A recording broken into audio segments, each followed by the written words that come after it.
Olá, alunos do nono ano, tudo bem com vocês? Então, pessoal, agora nós faremos a correção da página 89 da apostila Dom Bosco de vocês, certo? No número 1, a pergunta é: qual é a importância da argumentação na estruturação do discurso político? Então, pessoal, a argumentação, como vocês já estudaram durante esse bimestre, né, é a arte do convencimento. E o discurso político consiste em quê? Em você apresentar pontos de vista, apresentar propostas e o seu público se agradar dela. E como que meu público pode se agradar dela? Através do convencimento, de forma que você convença as pessoas que estão te ouvindo de que aquilo é o melhor, de que é aquilo que eles precisam, de que é aquilo que tornará a vida deles melhores, ok? Número 3, pessoal, a pergunta é: qual a importância do discurso político para o processo democrático? Então, pessoal, o que é o processo democrático? É você votar, você está de acordo com aquilo que o governo apresenta, você está de acordo, ter a sua parcela de responsabilidade no projeto que aquele governo apresenta como um todo, né? Como que vai funcionar o sistema de saúde do nosso país? Você está de acordo se for um processo democrático. Como que vai funcionar o processo de educação desse país? Em um processo democrático, você vai estar de acordo com o que será adotado. E como que o discurso político funciona para esse processo democrático? É através do discurso político em que um candidato é capaz de oferecer projetos, de oferecer soluções, de apontar problemas e que irão culminar no processo democrático. É através do discurso político que você vai saber qual que é a solução apontada por aquele governo para resolver os problemas que nós eventualmente podemos ter, ok? Então, o discurso político, ele vem no conhecimento daquele atua no conhecimento que esse candidato tem e como ele vai resolver os problemas que nós temos, né? Qual é a forma que ele aponta como solução, em reflexão, né, de pensar, né, sobre como está a nossa situação, como que ela pode ser resolvida, como que ela pode crescer, melhorar, enfim. E na compatibilidade. Como assim compatibilidade? Será que os pensamentos, será que a filosofia dele bate com o que você acredita, bate com o que você tem fé, vai de acordo com os seus princípios? Então, pessoal, não caiam nessa de que discurso político é enjoado, é chato, não é pertinente, é tudo a mesma coisa, é um bando de mentira. Não caiam nessa. O discurso político é de suma importância para que depois você possa cobrar se aquele governo é ruim ou não, se ele está deixando de fazer ou não com o que ele prometeu. É possível sim que uma promessa seja inválida, seja uma inverdade, mas uma promessa é uma palavra que ele tem de que ele pode vir ou não fazer aquilo. Agora, alguém que nem sequer prometeu, alguém que nem sequer pensou em fazer aquilo, é alguém que não pode ser cobrado. E nós temos o direito de cobrar, de exigir de governantes, ok? Agora, pessoal, nós vamos para a página 90, ok? Olha só, no número 1 está escrito o seguinte: faça a correlação correta entre o elemento gramatical, que no caso é o que está aqui na coluna 1, e a sua definição, na coluna 2. Período composto por coordenação, pessoal. O período composto por coordenação são aqueles que apresentam orações independentes. Lembram disso? São independentes sintaticamente e semanticamente. Período composto por subordinação. Diferente do período composto por coordenação, por subordinação, elas são dependentes, tanto semanticamente quanto sintaticamente. Um exemplo que a gente viu agora, né, é que é a responsabilidade da oração subordinada oferecer o complemento que está faltando na oração principal. Esse complemento pode ser um complemento verbal, pode ser um sujeito, um complemento nominal, um predicativo do sujeito. Espero que vocês estejam lembrados disso, que está muito cedinho para esquecer. Oração principal, pessoal. Já a oração principal é aquela oração que possui outra subordinada a si, ou seja, ela só é a principal porque tem outra que está subordinada a ela. Eu só posso ser chefe de alguém se eu tenho um empregado. Se eu sou uma pessoa que trabalha sozinha, eu não sou chefe, eu sou uma pessoa que trabalha sozinha. Para ser chefe, eu tenho que ter um empregado. Para ser uma oração subordinada, para ser uma oração principal, ela tem que ter uma subordinada que é ligada a ela, certo? Oração subordinada. Aí já é o contrário, né? É, no caso, a oração que funciona como termo de outra oração. No caso, ela funciona como a subordinada, né? No caso, ela oferece algo para a sua oração principal.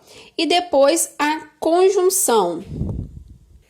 É uma palavrinha pequenininha, né? Ou então um pouquinho maior, que liga dois termos da mesma função ou duas orações. Lembram-se disso, das orações coordenadas, por exemplo? Ambas são orações coordenadas, né? E aí, uma vai ser sindética ou assindética, vai depender da conjunção.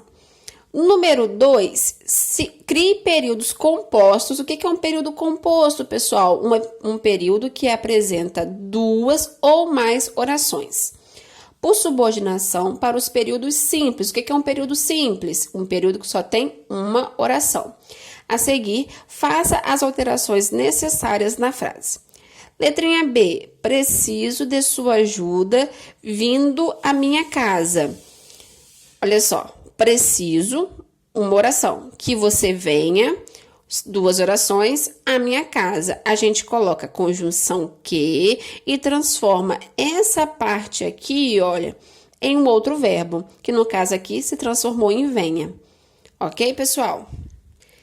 Agora, no ano, nós daremos um salto e iremos para a página 98 da apostila de vocês.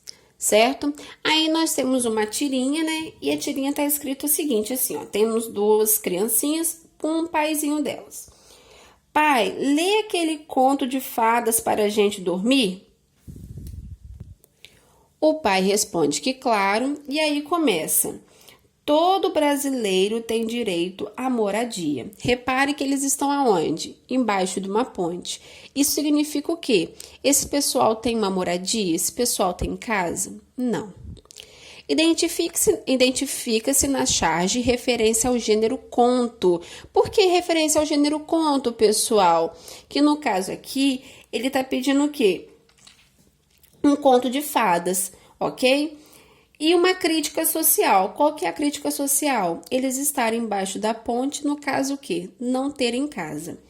Com base nessas informações, responda as questões a seguir. Qual a expectativa criada quando as crianças pedem ao pai que leia a elas um conto de fadas? Então, pessoal, pensa-se que o pai vai ler o quê?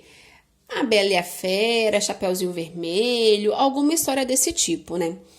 Número 2. Como essa expectativa é quebrada? Quando, em vez de ler um conto de fadas, né, essas histórias de Era Uma Vez, o pai lê o quê? Um trecho da Constituição Federal, que é esse livro aqui que está aqui embaixo para vocês, a Constituição de 1988, que é uma série de direitos que nós temos assegurados. Inclusive, um dos direitos é a moradia, mas uma vez que essas pessoas estão embaixo da ponte, a gente vê o quanto que a Constituição não está, né, de acordo com o que acontece na realidade. Embora seja um direito básico garantido aqui, não é o que acontece aqui. E nesse caso, então, a Constituição, que é um documento formal, que deveria ser verdadeiro e tudo mais, passa a ser uma história que não tem compromisso com a realidade, já que o que está acontecendo aqui é a realidade, e o que está acontecendo aqui não é realidade. Número 3. Quais as diferenças entre um conto de fadas e a Constituição brasileira que o pai começa a ler? O que caracteriza cada um em termos de linguagem de público e de temática? Então, pessoal, o conto de fadas, como vocês já sabem, né, é uma narrativa na base da tradição oral, né, que no caso são contadas, né, oralmente de um para o outro, que apresenta um enredo lúdico, não tem compromisso nenhum com a realidade e é voltada para o público infantil, né?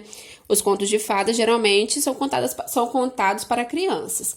Já a Constituição, né, é um texto formal, voltado para adulto, ninguém vai ler a Constituição para uma criança dormir à noite, por exemplo, né? Que informa sobre os direitos e os deveres do cidadão. Show de bola? No número 4, pergunta o seguinte: qual característica é do conto de fadas o pai levou em conta para escolher a Constituição para ler às crianças? Então, o que tem em comum entre o conto de fadas e a Constituição que fez com que o pai trocasse um pelo outro para ler para as crianças? O fato de que ambos, nesse caso, se tornaram o quê? Fictícios. Ambos, nesse caso, contam histórias que não são verdadeiras. Número 5, fala o seguinte: qual denúncia social é feita na charge e como ela é estruturada? Então, a denúncia que é feita na charge é a falta de moradia, que no caso é um direito básico garantido na Constituição. E essa crítica foi construída, né, a partir do momento em que a gente aliou o conto de fada, que no caso é algo fictício, com o fato das crianças morarem embaixo da ponte, não terem moradia. Isso que é um direito básico garantido para elas. Pessoal, eu espero que vocês tenham lido o texto da página 100 até a 102 e agora a gente fará a correção na página 103, certo? Que caminho o 35 toma inconscientemente ao sair de casa? Por que você acredita que isso tenha acontecido? Então, pessoal, ele toma esse caminho conscientemente, muito certamente, porque o cérebro dele já está projetado para fazer essa rota, o que indica que ele vai muito a esse lugar. Número 3. O 35 lê uma notícia sobre motins esperados no dia 1º de maio dos chilenos, parienses, cubanos e madrilenos, o que desperta nele grande sentimento fraternal. Fraternal, pessoal, é um sentimento de irmãos, né? Por que o personagem sente que essas pessoas são sua gente se não são sua nacionalidade? Então, embora essas pessoas não sejam, né, irmãos no sentido de morarem no mesmo país, terem os mesmos hábitos e a mesma cultura, eles são irmãos porque ambos sofrem dos abusos da classe trabalhadora. Ambos são trabalhadores e sabem como isso funciona, né? Sabem as dores, os problemas e tudo mais que isso acontece, né? É como se, no caso, eles fossem irmãos de profissão. Número 4. O protagonista do conto sente um mal-estar ao ver seus companheiros trabalhando. Por quê? Então, pessoal, esse mal-estar vem, né, porque ele percebe que seus companheiros estão em um estado de sujeição, em um dia que deveria estar comemorando e reivindicando, né? E também por ele não estar trabalhando naquele momento. O 1º de maio é um dia de reflexão e comemoração. Essa reflexão pode culminar, no caso, na reivindicação. Ou seja, se a pessoa naquele dia específico dedicado a isso não está comemorando, não está refletindo sobre a sua classe, é porque há algo de errado, é porque essa pessoa está sendo sujeita a algo que não deveria estar sendo. Número 5. Como o 35 queria comemorar o 1º de maio? Então, ele queria comemorar o 1º de maio fazendo o quê? Uma rebelião, como no conto Turumbamba. Número 6. Se colhe a alternativa adequada. A presença da polícia no conto causa nos trabalhadores a sensação de Então, pessoal, embora a polícia represente segurança em muitos dos casos, quando se trata dessa história e em muitos outros movimentos, né, de reivindicação, de lutar por direitos, de greve, de manifestação, a polícia não representa segurança, a polícia representa repressão, no sentido de desaprovação por aquele momento e querer conter algo que é direito garantido, que no caso é o quê? Reivindicar um direito seu. Se aquele direito não está sendo garantido, você tem o direito de reivindicar, de lutar até que ele seja. E a polícia ali é uma forma de repressão, de dizer assim, não, você não vai fazer isso, mesmo que você tenha esse direito. Agora, pessoal, vamos para a página 104. Por que é importante o reconhecimento do espaço, da narrativa para compreender a importância do momento para o personagem? Então, o lugar em que ele está, caso vocês tenham dúvida, né, é a Grande São Paulo. E a Grande São Paulo também foi o palco, né, no caso da revolta. E aí, pessoal, tá aqui nessa caixinha de diálogo aqui, explicando direitinho os movimentos dessa revolta. A tia não irá se aprofundar nisso agora, até porque o vídeo já tá bem longo. E também porque isso não é um conteúdo, né, no caso que a tia irá cobrar, exigir. Até porque é um conteúdo pertinente da área de história. Acredito que vocês já tenham visto isso com a tia Roberta, se não, provavelmente verão mais à frente. Mas é algo que vale muito a pena que vocês leiam, né? Porque agrega muito conhecimento sobre a nossa história, sobre o governo de Getúlio Vargas e tudo mais. Quem quiser conversar sobre isso, a tia estará disponível. Será muito interessante a gente trocar essa ideia. Mas, por hora, a tia não irá gravar um vídeo para contar sobre isso. Porém, a tia deixa aqui o pedido da leitura para vocês. Sem dúvida nenhuma, muito irá agregar saber um pouco mais sobre a nossa história. E por hoje foi só, pessoal. Um beijão. Fiquem com Deus.